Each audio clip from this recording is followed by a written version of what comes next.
Em nome do Pai, do Filho e do Espírito Santo.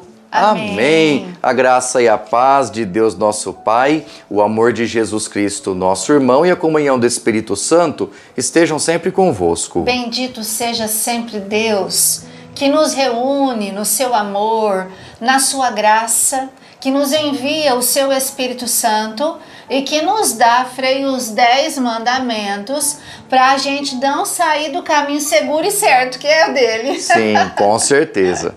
E bendito seja Ele por tudo que fez em nossa história, não é mesmo? Para que você chegasse até aqui, chegasse até esse vídeo, até esse grupo. Com certeza Deus foi preparando caminhos para que isso acontecesse na sua vida. Nada é por acaso, tudo tem um porquê de Deus em nossa vida. E aqui no grupo Corações Ardentes é que nós vamos crescendo espiritualmente, também humanamente, porque não dá para crescer só de um jeito, né? Todo crescimento espiritual reflete num crescimento e num amadurecimento também humano na nossa vida, né? Então, que bom que nós estamos aqui nesta série aí dos 10 mandamentos. Frei, nós estamos quase concluindo. Hoje, né, terça-feira, dia 2 de julho, já estamos mais no mês de julho, mês do preciosíssimo sangue de Jesus, e nós temos uma nova proposta para você ainda esse mês. Aguenta um pouquinho aqui, no final do vídeo a gente conversa sobre isso. Então, hoje, nono mandamento, Frei, fala para nós aí aonde está no Catecismo da Igreja Católica. Nós meditaremos hoje o artigo 9 sobre os mandamentos, sobre os 10 mandamentos. Quem tem o Catecismo, a página 645. Se você tiver outra versão, o parágrafo 2514 é onde nós trabalharemos o tema do nono mandamento, não cobiçar as coisas alheias, não cobiçar aquilo que o próximo tem. O texto que nós nos basearemos está basicamente no livro do Êxodo, capítulo 20, versículo 17. O catecismo lhe traz: não cobiçarás a casa de teu próximo, não desejarás tua mulher, nem teu servo, nem tua serva, nem seu boi, nem seu jumento, nem coisa alguma que pertence ao teu próximo. E Jesus depois continua lá em Mateus 5, 28. Quem olhar para uma mulher com desejo já está cometendo adultério em seu coração. Jesus aprofunda mais esse mesmo mandamento. O que nós precisamos entender desse mandamento e o que nós precisamos lembrar para a nossa vida? Primeira coisa que nós temos que ficar atentos é a cobiça através do olhar. O olhar pecaminoso gera desejos, gera vontades, não apenas de ordem sexual, muitas vezes no sentido de soberba, né? Nós queremos, ou até de inveja, naquele sentido de desejar a nível de possuir, de querer ter o que o outro tem. A gente sabe muito bem que o invejoso, ele não quer a felicidade do outro. Então ele quer os bens, as propriedades, ele quer tirar o que o outro tem. Ele não vai ser feliz com o que ele pega do outro, porque o problema está na felicidade do outro. Ele deixando o outro sem nada, ele não vai ser feliz tendo as posses, mas ele está realizado destruindo a vida alheia. O invejoso, ele é um problema na Sagrada Escritura. Jesus também fala várias vezes dessa questão do cuidado com o olhar, o ver, o falar, né? Ele chama a atenção muitas vezes até dos próprios fariseus e saduceus, falando que eles não têm capacidade de tocar os corações, não têm capacidade de pregar e acabam gerando problemas, inclusive nesse sentido, querendo impor aos outros fardos pesados. A gente é chamado a olhar para esse mandamento e procurar entender um pouquinho o que o nosso coração quer em relação ao outro.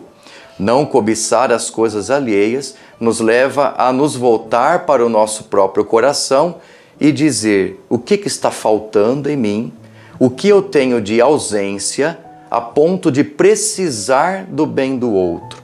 Se você olhar para o texto que nós vemos do não cobiçarás, lá no livro do Êxodo, ele cita a mulher, né, a casa do próximo, ou seja, a segurança que o próximo tem, não cobiça a vida segura que o outro tem. A mulher do próximo, ou seja, não cobice a vida afetiva do teu irmão, em nível afetivo. O seu servo, não cobice aquilo que ele tem enquanto propriedade ou força de trabalho, né? Porque o servo representa isso, nem sua serva vai também ao seu encontro, nem seu boi, ou seja, as suas propriedades, os seus bens materiais, a sua fonte de renda e de vida, nem o seu jumento, os objetos de trabalho, até mesmo o martelo, os objetos de trabalho. O jumento, ele era um material para carregar cargas, peso. Ele era um carro, um caminhão da pessoa. Um instrumento de transporte. Então, não cobice isso, nem coisa alguma. Na verdade, o texto está voltando para nós mesmos, dizendo o que está faltando em seu coração, que você precisa olhar para a vida do outro e querer o que o outro tem. A pessoa que está na cobiça, na inveja, no olho gordo, como diziam os antigos, né? no quebrante, como dizia minha avó, a pessoa que se entrega a isso, no fundo, está sentindo falta de alguma coisa dentro dela mesma. Ela sente tanta falta que ela quer trazer para dentro de si aquilo que o outro tem, só que ela não consegue comer um carro, comer uma casa. Então, ela fica cobiçando isso, trazendo, sugando isso de todas as formas. É muito doloroso quando nós lidamos com pessoas invejosas. É muito difícil lidar com pessoas avarentas, pessoas que querem tudo para si. Quem já conviveu, quem já trabalhou com pessoas desse nível, sabem como é difícil você lidar com aqueles que são acumuladores, que querem reter as coisas e querem ter o que é do outro para si. Mas a gente precisa fazer o processo de libertação, não é? E isso a gente só consegue fazer através do autoconhecimento, conhecendo-se a si mesmo e buscando a purificação do coração. O Catecismo fala isso lá no parágrafo 2517. Ele fala sobre a purificação do nosso coração, eliminando aquilo que atrapalha, né, nossa relação com o outro, inclusive a inveja. É interessante que quando ele coloca isso, ele fala que esse coração precisa praticar a temperança, ou seja, não querer o que é do outro e também não se entregar à inveja, à calúnia, à falsidade, à reclamação. É muito comum a pessoa que tem inveja do outro, que cobiça o bem do outro, difamar, destruir, porque você pode destruir a imagem porque você está cobiçando a imagem do outro. O outro é um bom funcionário da empresa. Então você faz um processo de difamação dela para que você consiga ocupar o cargo dela. É também cobiça. Se você sofre com isso, sabe muito bem como que é você ser defamado, né? A difamação, ela é um problema seríssimo. A inveja se manifesta de muitas formas diferentes, inclusive na fala e no olhar. Também nós precisamos ficar atentos com aquela necessidade de purificação que nós devemos ter. Então, ao você cobiçar o corpo de uma pessoa, você corre o risco de cair em outros pecados, a masturbação, pornografia, não é? O adultério. Os jovens aí hoje estão tão presos, muitas vezes, a conversas imorais nesse sentido, mesmo pelo WhatsApp. Ouvi certa vez na Canção Nova alguém dizendo que depois que o diabo descobriu a internet, principalmente o WhatsApp, o mundo virou de ponta cabeça. E de fato, as pessoas acabam distorcendo, levando coisas para caminhos assim absurdos, ridículos, que anos atrás seriam impensáveis de serem ditas. As pessoas escrevem no WhatsApp coisas que nós nem imaginamos que elas poderiam falar para alguém. Não é mesmo? Até porque às vezes falar não tem coragem, e acaba escrevendo. Então são discursos, pessoas que brigam pelo WhatsApp. Conheço pessoas que nunca mais se conversaram por causa de uma briga de WhatsApp. O texto escrito, ele pode ter tonalidades muito diferentes da palavra dita. É verdade. Tanto para bem quanto para mal. Então você usar mal as palavras para escrever pode gerar um problema tanto pior quanto você falar. Talvez se fosse dito, você falaria com mais calma. Mas ao escrever, você coloca certas palavras que são ofensivas. Então isso gera também muita coisa. E esse mandamento também trabalha todas essas questões. Acredito que o 9º mandamento, a gente poderia dizer assim, que é um grande convite para a gente olhar para nós mesmos. Sim. E não olhar tanto para aquilo que o outro tem, e assim por diante. Porque Exatamente. eu ficava pensando, é muito difícil, Frei, a gente lidar com alguém que tem essa tendência de querer o que o outro tem. Mas também é muito triste a gente viver essa realidade dentro da gente, porque não é só essas pessoas que cometem esse pecado contra esse mandamento, mas pode ser que nós estejamos ali vivendo esse mandamento. E hoje parece uma coisa tão assim normal ou natural, querer o que o outro tem. Ah, o meu amigo trocou de celular, eu preciso trocar também. Ah, lá no meu trabalho eu tô vendo que alguém está se destacando, tá ganhando um pouco mais, tá tendo algumas roupas melhores, um carro melhor. Não, mas eu preciso também. É um espírito de competição. Sim.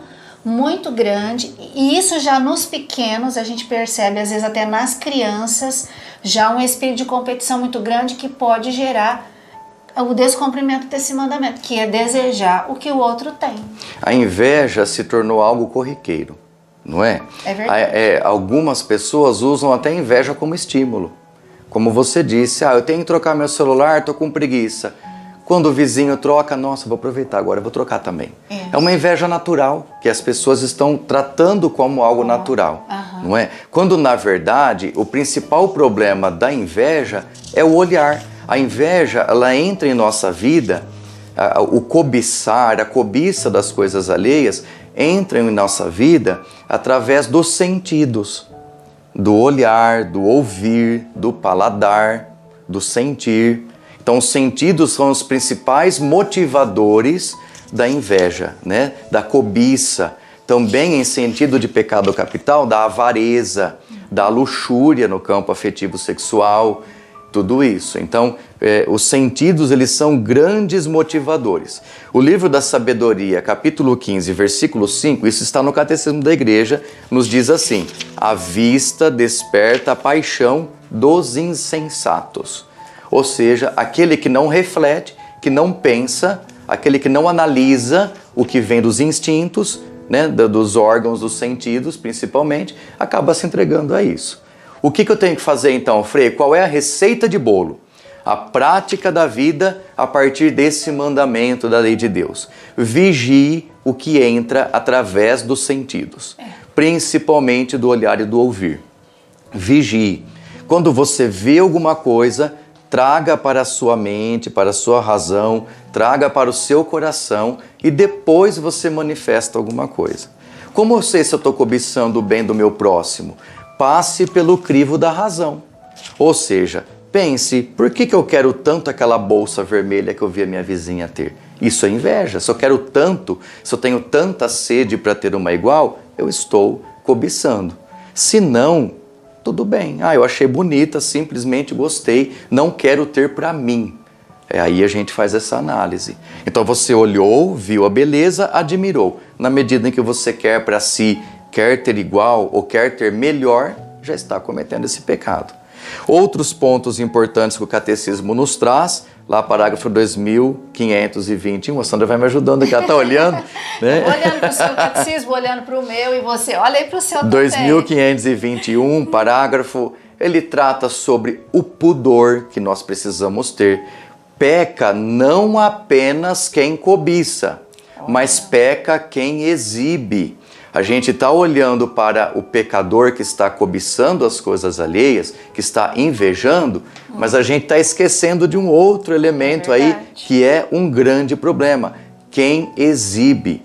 Exibir, mostrar, fazer com que o outro veja também é pecado. E aí, olha, o pudor é necessário. Eu preciso saber me vestir. Não adianta a mulher dizer, mexeram comigo no supermercado. Mas você estava usando que tipo de short? Que tipo de camiseta? Que tipo de roupa? Está mostrando até, desculpa o termo, né? Até o ovário. Mas não quer ser olhada, não quer ser observada. Mesmo os homens. Né? O cara vai lá, faz academia, exibe o corpo para todo mundo. Não quer ser cantado, não quer que provoquem. Tem alguma coisa errada. Então, o pudor é necessário. Pudor no vestir, pudor no se comportar, pudor no falar, no olhar. Então, não dê motivos para. A gente também provoca o outro. De que adianta eu comprar um carro 0 km não querer que ninguém veja, né? Então eu vou do trabalho para casa, aí tudo bem. Mas só ficar exibindo o carro, mostrando, publica em Facebook e manda pro vizinho, você vai despertar olhares invejosos, cobicentos, avarentos, e isso atrapalha a nossa caminhada. Eu repito sempre, a inveja, ela não tem poder nenhum sobre nós. Então, mesmo que alguém me inveje, ele não tem poder nenhum enquanto exterior a mim. Mas o meu psicológico fica abalado, entende? Quando você é objeto da inveja, alguém tem inveja de você, você se sente mal. Isso vai com o tempo desgastando a sua relação com a pessoa e também a sua volta. Então é muito mais um efeito que nós carregamos, né? Ele fala do pudor. No 2523 fala do pudor dos sentimentos, ou seja, ter os sentimentos equilibrados. Não adianta você dar brecha para todo mundo pensar que você tá dando mole para eles, ou que você está exibindo alguma coisa, né? Isso não é bom. E por fim, ele fala lá no... Deixa eu passar aqui, olha. No parágrafo 2525...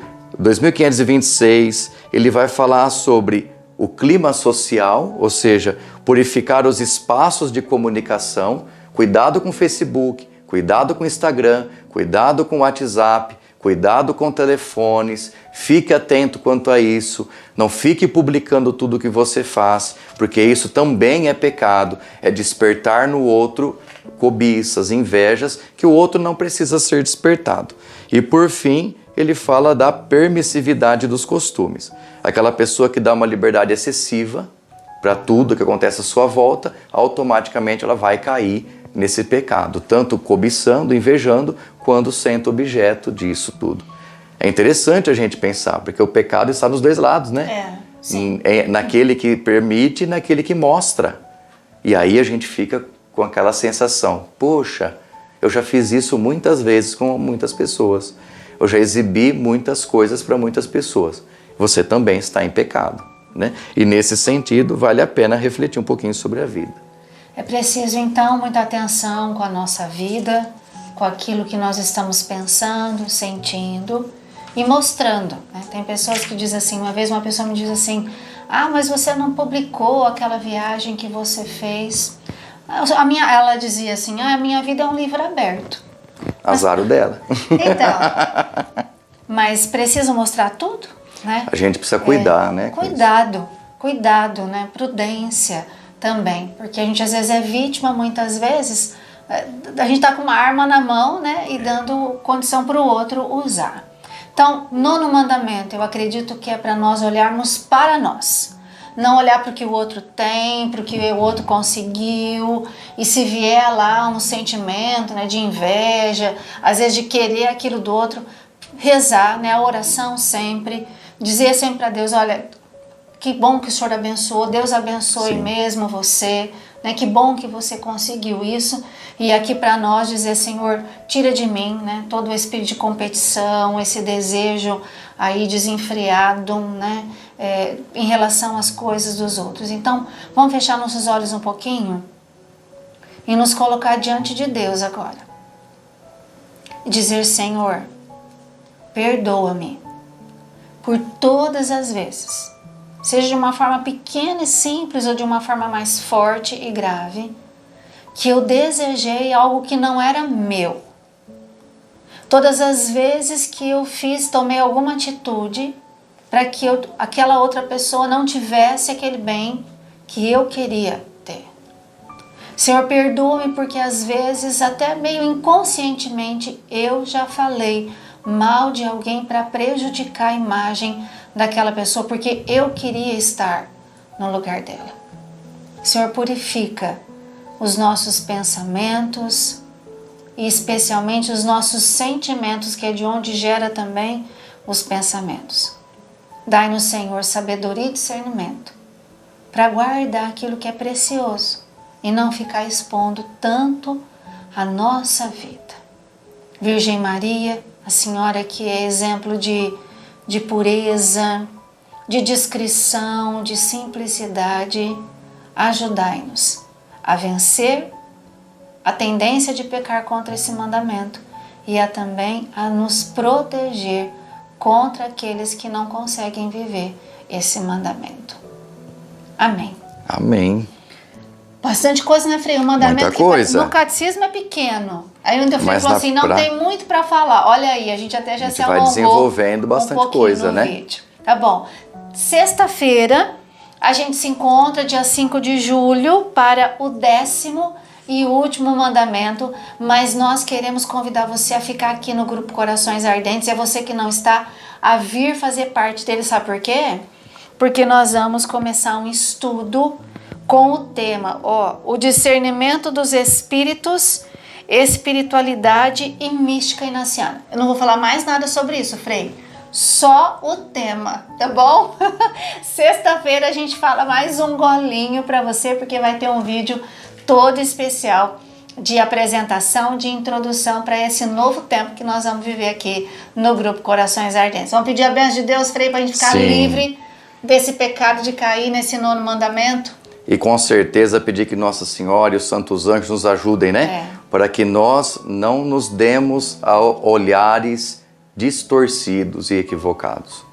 O Senhor esteja convosco. E Ele está no meio de nós. Por intercessão de Nossa Senhora das Graças, desça sobre vós e permaneça para sempre a bênção de Deus Todo-Poderoso, Pai e Filho e Espírito Santo. Amém. Permaneçam em paz, que o Senhor sempre vos acompanhe. Graças a Deus.